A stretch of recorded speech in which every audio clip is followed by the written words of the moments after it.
Hello everyone, welcome back to college tutor once again. आज हम लोग अपनी इन्वायरमेंटल स्टडीज़ की सेकंड यूनिट स्टार्ट करेंगे विच इज़ इकोसिस्टम। तो सबसे पहले हम लोग देख लेते हैं कि हम इस चैप्टर में बेसिकली टॉपिक्स कौन कौन से पढ़ेंगे। ओके, सो हम आज ये सारे टॉपिक्स पढ़ने वाले हैं। सबसे पहले तो मीनिंग इकोसिस्टम का, सेकेंड हम पढ़ने वाले हैं structure of ecosystem, then food chain, function of ecosystem, food web and ecological succession. ये सब हम इसी चैप्टर में कवर करेंगे। सो सबसे पहले हम अपने फर्स्ट टॉपिक की तरफ बढ़ते हैं which is meaning of ecosystem. तो हम लोग मीनिंग पढ़ लेते हैं। Meaning of ecosystem, ecosystem basically है क्या? ठीक है, an ecosystem is a graphic area where plants, animals and other organisms as well as weather and landscape work together to form a bubble of life। Ecosystem एक ऐसा graphic area है जहाँ पर सारे प्लांट, सारे एनिमल्स, सारे organisms, चाहे वो लिविंग हो चाहे वो नॉन लिविंग हो, और हमारा वेदर, हमारा लैंडस्केप, हमारा भी वेदर कैसा है, जितनी भी चीजें हैं सारी चीजें एक साथ मिलकर काम करती हैं ताकि वो लाइफ का एक बबल क्रिएट कर पाए, लाइफ की एक साइकिल बना पाए। ओके, जरूरी नहीं है ना हम लिविंग ऑर्गेनिजम्स हैं तो हम लिविंग ऑर्गेनिजम्स को बहुत सारी नॉन लिविंग ऑर्गेनिजम्स की भी तो जरूरत पड़ती है ना सर्वाइव करने के लिए। तो हमारी लाइफ साइकिल जरूरी नहीं है ना सिर्फ लिविंग ऑर्गेनिजम्स ही पूरी करें, कुछ नॉन लिविंग ऑर्गेनिजम्स भी पूरी करते हैं। हमें लिविंग और नॉन लिविंग दोनों की जरूरत होती है एक इकोसिस्टम को बनाने के लिए, एक लाइफ की साइकिल को बनाने के लिए।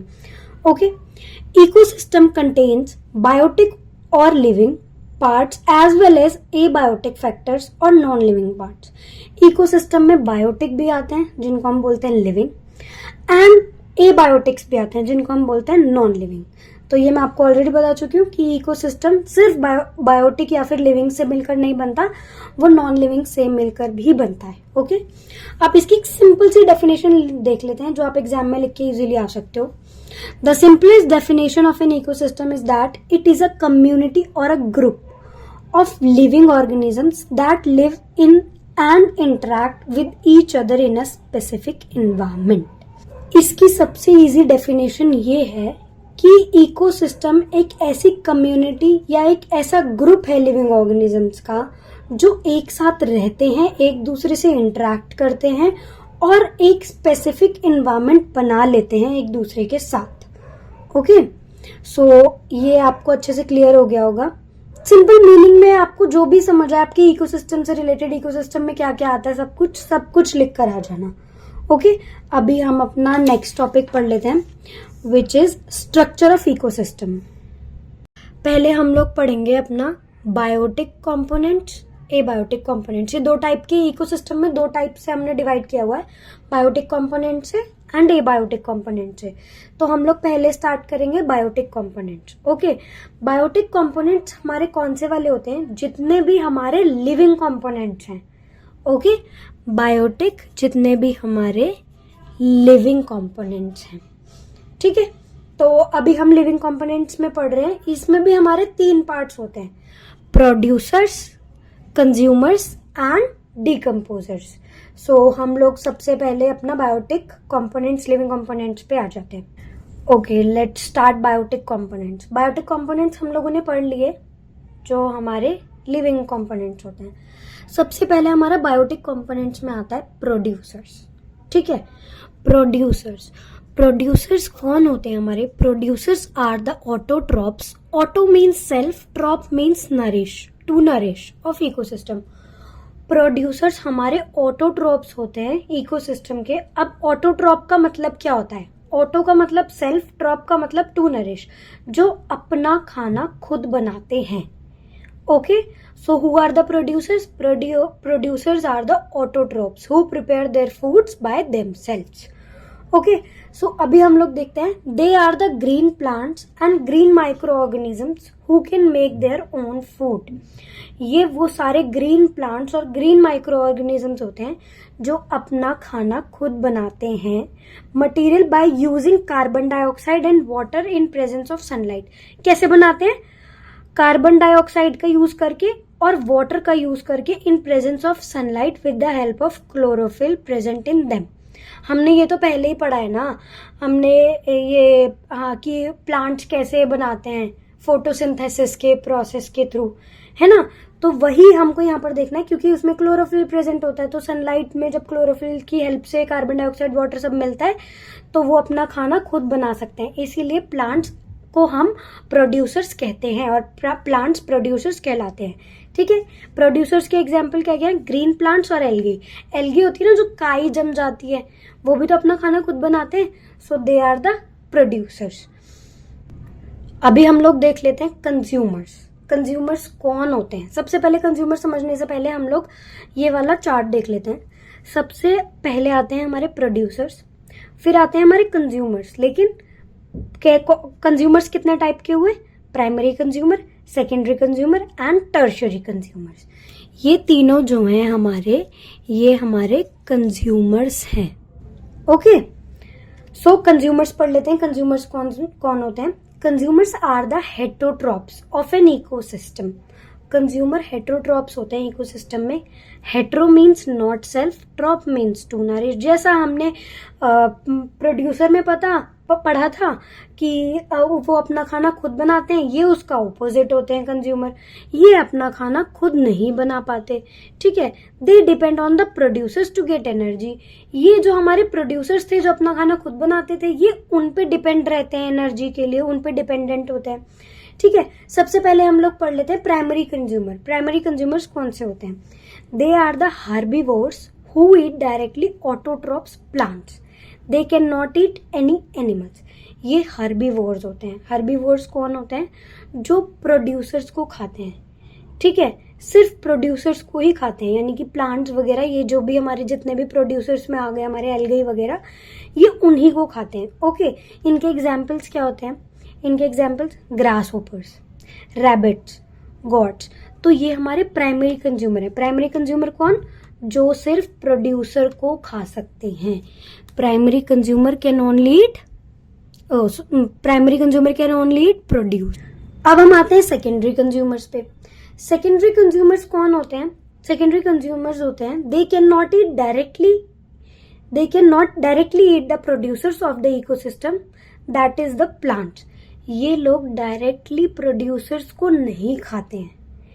ये इको प्रोड्यूसर्स कौन थे? हमारे प्लांट्स थे। ठीक है, ये किन को खा सकते हैं? सिर्फ हर्बीवोर्स को, यानी कि प्राइमरी कंज्यूमर्स को। ओके, समझ आया? तो जो हमारे प्राइमरी कंज्यूमर्स थे वो सिर्फ प्रोड्यूसर को खा सकते हैं, एंड जो सेकेंडरी कंज्यूमर्स हैं वो सिर्फ प्राइमरी कंज्यूमर को खा सकते हैं। ओके, जैसे कि हमारे फ्रॉग्स क्या खाते हैं? छोटे छोटे इंसेक्ट्स को खाते हैं, है ना, मॉस्किटोज को खाते हैं, स्नेक्स, ऐसे। अब हम पढ़ लेते हैं अपना third, tertiary consumers. Tertiary consumers कौन होते हैं? They are carnivores in nature, means they are the meat eaters. ये कार्निवोर्स होते हैं। कार्निवोर्स कौन होते हैं? जो सिर्फ और सिर्फ मीट खाते हैं। Who only eat meat. ठीक है, दोबारा से देखते हैं। They are carnivores in nature means they are meat eaters. ये सिर्फ मीट खाते हैं, they eat meat only. Okay, thus they depend on the secondary consumer for their food. इसीलिए ये किस पे डिपेंड हो गए? ये सेकेंडरी कंज्यूमर्स पे डिपेंड हो गए अपने फूड के लिए। They are the top level carnivores. ये सबसे ऊंचे कार्निवोर्स होते हैं, जैसे कि टाइगर्स, लायंस, वल्चर। आपने कभी टाइगर और लायन को क्या घास खाते हुए देखा है? नहीं, क्योंकि ये मीट ईटर्स हैं, ये सिर्फ मीट ही खाते हैं। सो हमने बेसिकली क्या सीखा? प्रोड्यूसर्स को कौन खाता है? Primary consumer. And primary consumer को कौन खाता है? Secondary consumer. And secondary consumer को कौन खाता है? Tertiary consumer. ओके, जो हमारी लास्ट चीज अब बची है दैट इज डिकम्पोजर्स। बायोटिक वाले पार्ट में हमारा डिकम्पोजर्स। अब डिकम्पोजर्स क्या होते हैं? Also known as detritivores. इनको हम डेट्रीवोर्स के नाम से भी जानते हैं। Okay, they are a group of organisms consisting of small animals like worms, insects, bacteria and fungi. ये बहुत सारे ऑर्गेनिजम्स का ग्रुप होता है जिसमें स्मॉल स्मॉल एनिमल्स होते हैं, जैसे कि वर्म्स हो गई, छोटे छोटे इंसेक्ट्स, बैक्टीरिया, फंगई हो गए, ठीक है, which break down dead organic material into smaller particles, जो क्या करते हैं, डेड ऑर्गेनिक मटेरियल को छोटे छोटे पार्ट्स में तोड़ देते हैं, and finally into simpler substance, और लास्ट में जाके इतने छोटे सब्सटेंस में उनको तोड़ देते हैं that are use by plant as nutrition, कि वो प्लांट के यूज में आ जाता है न्यूट्रिशन के तौर पे। अब इसको इजीली समझते हैं।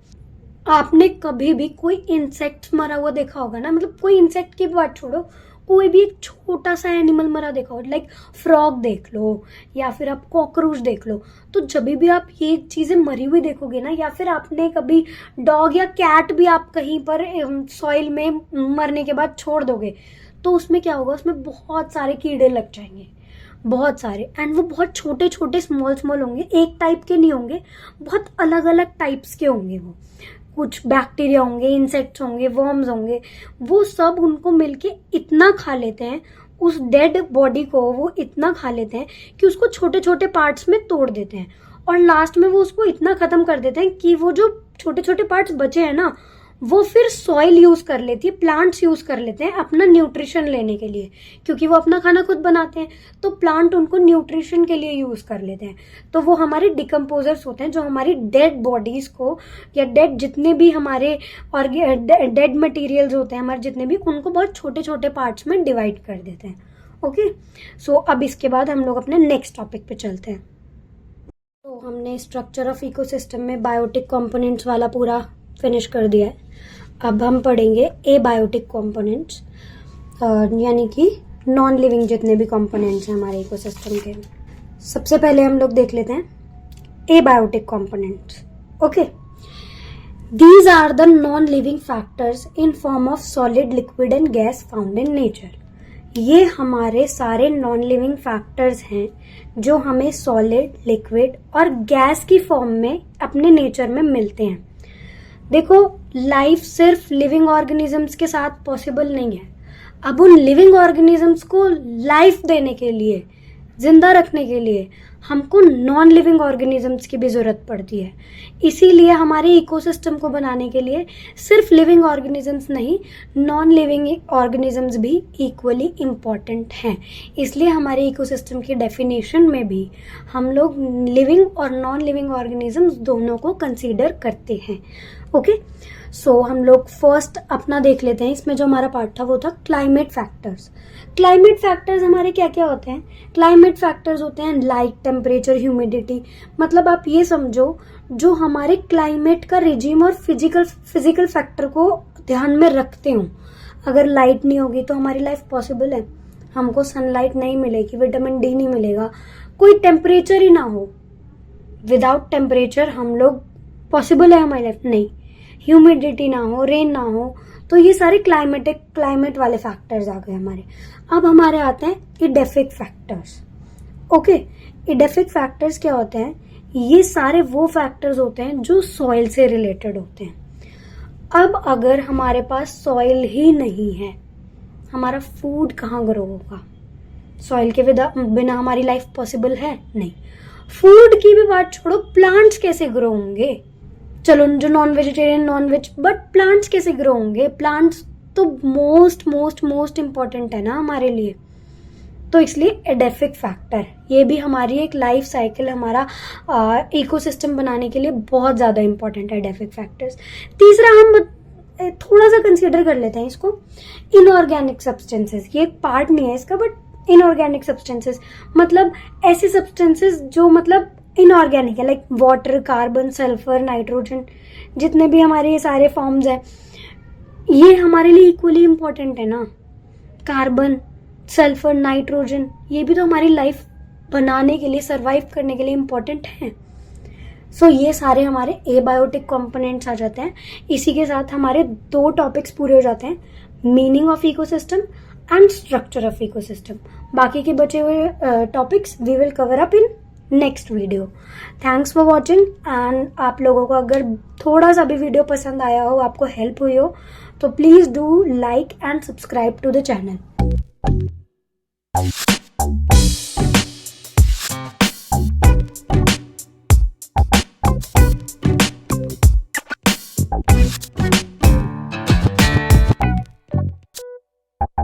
हैं।